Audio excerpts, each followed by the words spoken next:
Retomando o que foi tratado na videoaula passada, nós vimos que os ativos eles estão sujeitos na análise de recuperabilidade do valor.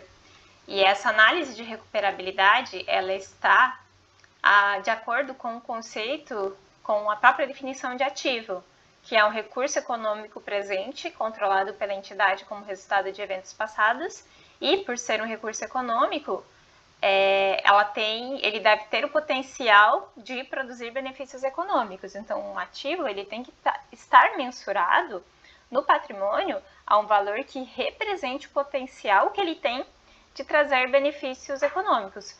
Se houver evidências, motivos para acreditar que aquele valor mensurado não representa mais o verdadeiro potencial de benefícios econômicos que o ativo é capaz de proporcionar, então a gente tem que fazer um ajuste na recuperabilidade desse valor. E um desses ativos que estão sujeitos a essa análise de recuperabilidade é o estoque. No entanto, por mais que eu fale aqui análise de recuperabilidade de estoques, porque o processo é uma análise de recuperabilidade no valor do estoque, o termo mais correto que a gente usa aqui é análise ou ajuste ao valor realizável líquido.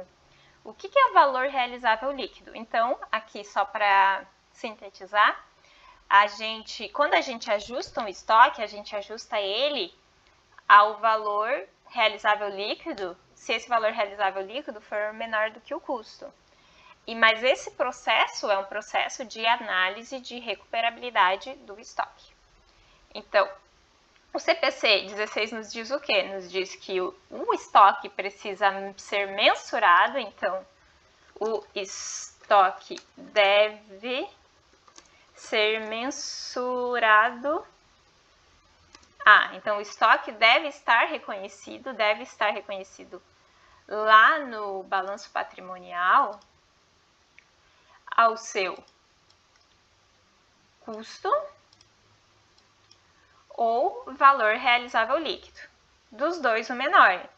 Ou seja, a gente sabe que o estoque ele é mensurado ao custo, o custo de aquisição ou o custo de produção, mais outros custos que foram necessários para que aquele estoque esteja em condições de ser utilizado pela entidade. Isso é definido no próprio CPC 16. No entanto, se o valor realizável líquido for menor do que o custo do estoque em uma certa data, quer dizer que esse custo do estoque não é mais recuperável. A empresa não consegue mais vender a um valor que compense seu custo e gere lucro. Aí, nesse caso, a gente vai ajustar o valor do estoque para que ele seja mensurado ao seu valor realizável líquido. Ou seja, a gente fez o ajuste na recuperabilidade do estoque. Mas o que é o valor realizável líquido? O valor realizável líquido é definido como preço de venda estimado no curso normal dos negócios, deduzido dos custos estimados para sua conclusão e de gastos estimados que foram necessários para concretizar a venda. Então, a entidade, ela vai partir do preço de venda, estimado preço de venda que se espera vender com aquele ativo. Mas desse preço de venda, a entidade vai fazer algumas deduções. Ela vai deduzir.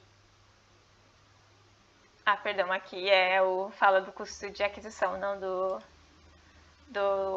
da dedução do valor realizável líquido. Mas alguns custos, eles são deduzidos do valor de venda esperado, como, por exemplo, gastos estimados para concluir o ativo ou gastos estimados para vender o ativo. Então, digamos que para que a empresa tenha um estoque de bicicletas, que alguns componentes da bicicleta estão enferrujados e ela não está conseguindo girar, não está conseguindo vender. Então, para que ela consiga vender essa bicicleta, ela vai ter que fazer o quê? Ajustar essa bicicleta, trocar as peças enferrujadas por peça nova, talvez dar uma pintada, dar uma cara nova para ela ficar mais bonita e, portanto, mais atraente.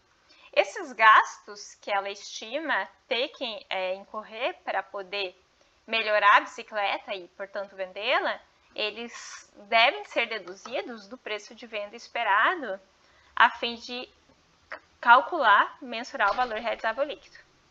Idem para gastos estimados para vender o ativo. Então, se é um ativo que precisa de esforços para ser vendido, por exemplo, comissão de vendas, esses gastos estimados para vender esse ativo também devem ser deduzidos do preço de venda a fim de se chegar ao valor realizável líquido, que essa é uma forma fidedigna de buscar quanto é que a gente espera que esse ativo vai vir na forma de receita para a gente, deduzindo-se gastos que a gente vai ter que ter se a gente quiser que esse ativo seja vendido ainda.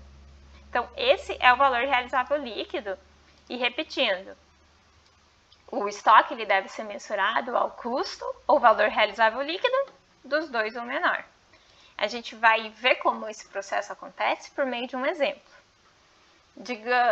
O exemplo aqui nos diz que em 30 de dezembro de 2001, a Companhia Ferrante S.A., que avalia suas mercadorias pelo método PERPS, possuía o seguinte estoque. Então, o estoque de mercadoria X, ela possuía 60 unidades adquiridas em 10 de novembro de 2000, 100 unidades adquiridas em 15 de janeiro de 2001 e 45 unidades adquiridas em 30 de agosto de 2001.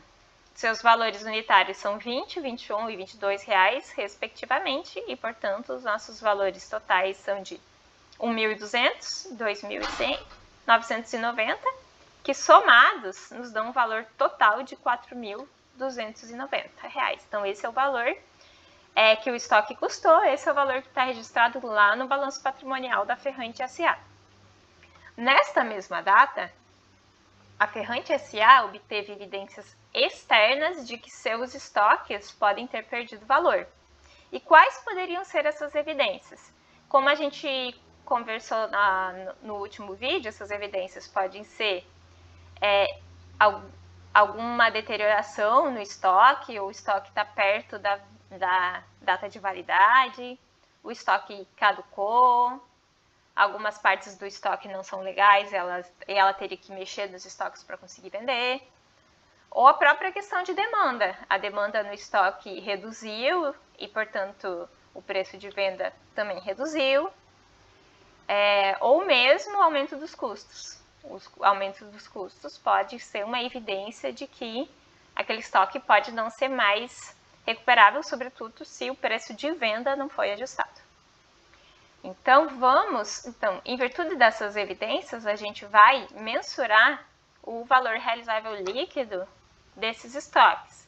E aí nós temos as seguintes informações que foram nos dadas. O preço de venda esperado, o preço de venda que a empresa espera, que ela pratica no curso normal da venda dessa mercadoria X, é R$ 46, menos os gastos estimados para concluir. Então, o gasto para concluir cada unidade da mercadoria X, para que então ela seja vendida, ele é estimado em R$ 16. Além disso, é estimado um custo de R$ 12 por mercadoria para a venda, que pode ser, por exemplo, a comissão da venda da mercadoria. Com isso, o valor realizável vai ser o quê? Preço de venda esperado no curso normal dos negócios, menos gastos estimados para concluir o ativo, menos gastos estimados para vender o ativo. O valor realizável líquido unitário é R$ 18. Então, reparem, R$ 18 é o valor pelo qual a empresa espera recuperar o estoque. Ou seja, se ela vendesse o estoque a R$ 46, considerando-se os gastos adicionais que ela teria para concluir e vender esse estoque, voltaria para ela R$ 18, que é um valor menor do que o próprio custo do estoque. Então, se ela não ajustar esse estoque de modo que ele esteja registrado a R$ 18 agora, ela vai estar ocultando essa informação.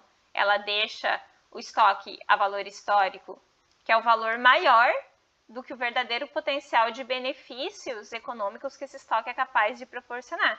Então, conforme a gente viu na definição, o estoque ele tem que estar reconhecido a um valor que represente o potencial de benefícios econômicos. Isso está dentro da definição de ativo. Então, se esse estoque aqui não representa mais o potencial de benefícios econômicos mensurados aqui nesse custo, então esses valores não estão mais de acordo com o conceito de ativo, então a gente vai ajustá-los ao potencial de benefícios econômicos real, que nesse momento é R$18. A gente vai fazer isso reconhecendo uma perda estimada por redução ao valor realizável líquido. O valor realizável líquido aqui está unitário, R$18 por unidade. O valor realizável líquido total vai ser, portanto, R$18 vezes 205 unidades. Então, 3.690 vai ser o valor realizável total, que é o valor pelo qual o estoque tem que estar registrado agora no balanço patrimonial. Então, retornando ao nosso inventário aqui, as informações históricas já estão aqui. Então, cada estoque está aqui com a sua quantidade, seu valor unitário histórico e seu valor total. No entanto, esses estoques agora, eles valem quanto? Eles são recuperáveis a R$18. E esse é o valor pelo qual cada estoque vai ser mensurado, pelo valor que ele pode ser recuperado, R$18. Então, quanto é que a gente vai ter de perda estimada por redução ao valor realizável líquido do estoque? No primeiro lote, no lote mais antigo aqui, R$18, perdão, no lote mais antigo a gente tem R$20 era o valor histórico, o valor que eu paguei o estoque, menos R$18, que é o valor recuperável dele, ou o valor realizável líquido. A gente sofreu nesse primeiro lote uma perda de R$2. No segundo lote, ele custou R$21, então R$21 custo histórico menos valor realizável líquido de R$18. A gente teve uma perda de R$3 por unidade no segundo lote. E no terceiro lote, essa perda foi de R$4, ou seja, R$22 menos R$18. Então, essas foram as perdas unitárias de cada lote que a gente tem aqui, porque como a gente está trabalhando com PEPs, a gente trabalha aqui com unidades a valores diferentes em datas diferentes, que é um pouco diferente do custo médio. Na minha playlist de estoques também tem um exemplo assim, quando o estoque é mensurado ao custo médio. Eu recomendo que vocês assistam. Voltando aqui, então, qual que é a perda estimada por redução ao valor realizável líquido total? Para o primeiro lote vai ser R$2, o valor da perda, vezes 60 unidades, que é a quantidade do lote. No segundo lote, R$3, o valor da perda, vezes 100 unidades, quantidade. E, por fim, o último lote, R$4, valor da perda, vezes 45 unidades. Somando isso tudo, então aqui a gente tem a perda para cada lote e a perda total. Então, considerando esse valor realizável líquido de R$18, a entidade, a Ferrante S.A., ela teve uma perda por redução ao valor realizável líquido dos estoques de R$600. E se a gente pegar aqui o valor histórico, que é R$4.290 do estoque, menos R$3.690, que é o valor realizável líquido total, de fato, essa diferença entre o valor histórico e o valor realizável líquido é R$600. Isso quer dizer que, a partir de agora, o estoque, considerando, computando-se as perdas, ele vai estar mensurado ao valor realizável líquido de R$3.690, como tem que ser. Por quê? Porque o estoque tem que ser mensurado entre o menor dos dois valores, custo ou valor realizável líquido, em virtude de sua recuperabilidade. Ok? Então, como é que a gente faz esse lançamento aqui, contábil? Então, como é que é o reconhecimento contábil? A gente vai reconhecer perdas estimadas por redução ao valor realizável líquido lá na DRE e a contrapartida será uma conta retificadora de estoque, então a gente está trabalhando aqui com uma conta retificadora da conta estoques, também chamada de perdas estimadas ao valor realizável líquido. E esse valor dessa perda será de R$600. Então, a gente reconhecerá na DRE uma despesa com perda estimada por redução ao valor realizável líquido de R$600 e a contrapartida vai ser uma conta retificadora de estoques. Assim, o valor histórico dos estoques permanece registrado, mas com as contas retificadoras a gente saberá que o valor líquido do estoque agora é o seu valor realizável líquido, que é R$3.690, ok? Então, aqui a gente fecha essa primeira parte do exercício e aí no próximo vídeo a gente fecha esse exercício.